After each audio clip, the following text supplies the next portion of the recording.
ओम श्री साईराम. ओम श्री साई अपांतरात्मने नमः.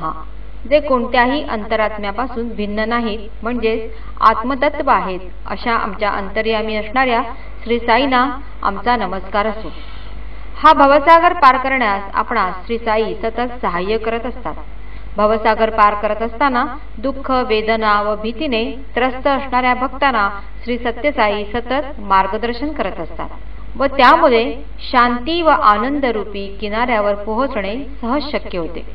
वयाच्या केवळ 14व्या वर्षी श्री सत्यसाईंनी आपला अवतार जाहीर केला व आपले पहिले भजन सर्वांना शिकवले. ते असे: मानस भज रे गुरुचरणम, मानस भज रे गुरुचरणम, दुस्तर भवसागर तरणम, दुस्तर भवसागर तरणम. याचा भावार्थ असा होतो: केवळ गुरुचे चरणकमल धरून अवघड भवसागर तरून जाणे शक्य आहे. वरील विधानाची सत्यता पटवणारी ही हृदयस्पर्शी कहाणी सुप्रसिद्ध बॅले नर्तिका व दिग्दर्शिका अमलाशंकर या ऑगस्ट 1997 मध्ये पुट्टपर्ती येथे सर्वप्रथम गेल्या.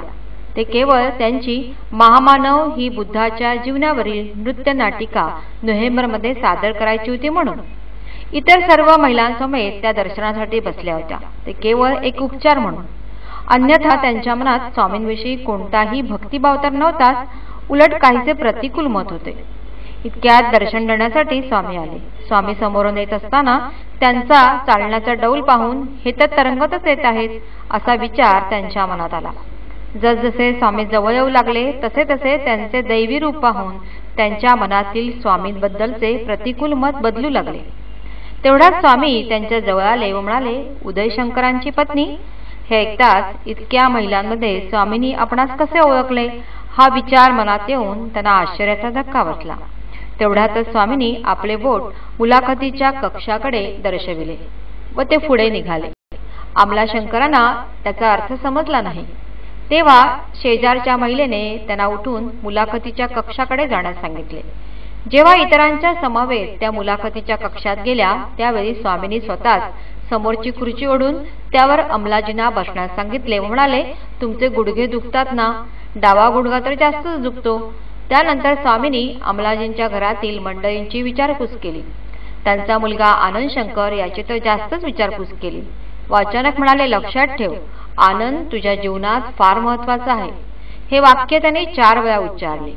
त्यानंतर अमलाजींकडे वळून स्वामी म्हणाले, तुला काय हवंय? त्या म्हणाला, आपले आशीर्वाद. स्वामींनी क्षणार्धात एक स्फटिकाची जपमाळ साक्षात केली व त्यांच्याकडे टाकत म्हणाले, आशीर्वाद स्वीकार. त्यानंतर नोव्हेंबर 1997 मध्ये आंतरराष्ट्रीय महिला दिनाच्या निमित्ताने अमलाजी आपली महामानव ही नृत्य नाटिका घेऊन पुट्टपर्तीस गेल्या. ही नृत्य नाटिका स्वामींना खूपच आवडली. पुढल्या वर्षी म्हणजे नोव्हेंबर 1998 मध्ये सीता स्वयंवर ही नृत्य नाटिका घेऊन त्या पुन्हा पुट्टपर्ती येथे गेल्या. त्याचवेळी त्यांच्याबरोबर त्यांचा पुत्र आनंद शंकर व कन्या ममता शंकर हे सुद्धा होते. नृत्य नाटिका सुरू होण्यापूर्वी स्वामी त्यांच्याजवळ आले व आनंद शंकरचे हात आपल्या हातात घेऊन म्हणाले, तू माझ्या समवेत असशील. यापूर्वी स्वामींनी अमलाजींना पहिल्या मुलाखतीच्या वेळी आनंद तुझ्या जीवनात फार महत्वाचा आहे असे म्हटले होते व आज आनंद बरोबर बोलताना तू माझ्या समवेत असशील असे म्हटले. या दोन्ही वाक्यांचा अर्थ त्यावेळी कोणालाही कळला नाही. नृत्य नाटिका यशस्वी झाली, स्वामींना आवडली. या आनंदातच सगळे पुट्टपर्तीहून निघाले. यानंतर अमलाजी पुट्टपर्तीला जातच राहिल्या. मार्च 1999 मध्ये अचानक आनंदवर एक शस्त्रक्रिया करण्यात आली. शस्त्रक्रियेनंतर अमलाजींनी स्वामींची प्रार्थना केली. स्वामींनी त्यांना स्वतःजवळ बोलावून घेतले, परंतु 8 दिवसापर्यंत स्वामींनी अमलाजींबरोबर कोणतेही संभाषण केले नाही. 8व्या दिवशी स्वामींनी अमलाशंकरांना स्वतःकडे बोलावले व विमानाचे तिकीट त्यांच्याकडे देऊन ताबडतोब कलकत्त्याला जाण्यास सांगितले. त्यांच्या मुलाचे आनंदचे निधन झाले होते, जे अमलाजींचे आनंद निधान होते व जो नावाप्रमाणे स्वतः आनंदी असून इतरांनाही आनंद देत होता. त्यांच्यावर झालेला हा तर वज्राघातच होता. अमलाजींबरोबर असलेल्या कुणीतरी स्वामींना म्हटले, यांच्या सोबतीला कुणीतरी जायला हवं. स्वामी लगेच उद्गारले, दुसरे कुणीही यांच्याबरोबर जाणार नाही व अमलाजींना म्हणाले, मी स्वतः तुमच्याबरोबर येणार आहे. संपूर्ण प्रवासभर त्यांना सतत स्वामींचे अस्तित्व जाणवत होते. अमलाजींना शांत व अलिप्त वाटत होते, जणू काही दुसरीच एखादी आई आपल्या मुलाचे अंतिम दर्शन घेण्यास चालली होती. त्यांनी विमानातून बाहेर पाहिले तो खाली काळे ढग दिसत होते व वरती सोनेरी किरणे उधळणारे आकाश.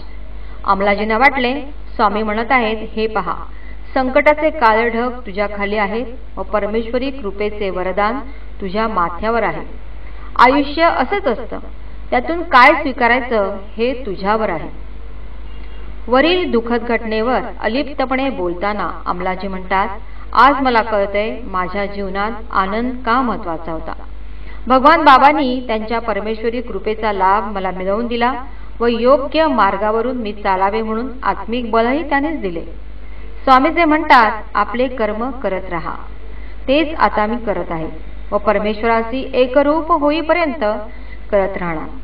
ज्याप्रमाणे अमलाशंकरांना हा दुःखद भवसागर तरुण जाण्यास स्वामींनी सहाय्य केले, त्याचप्रमाणे आपणासही हा भवसागर तरुण जाण्याचे बळ स्वामींकडून प्राप्त हो, हीच त्यांच्या चरणी प्रार्थना. ओम श्री सत्यसाई नाथा.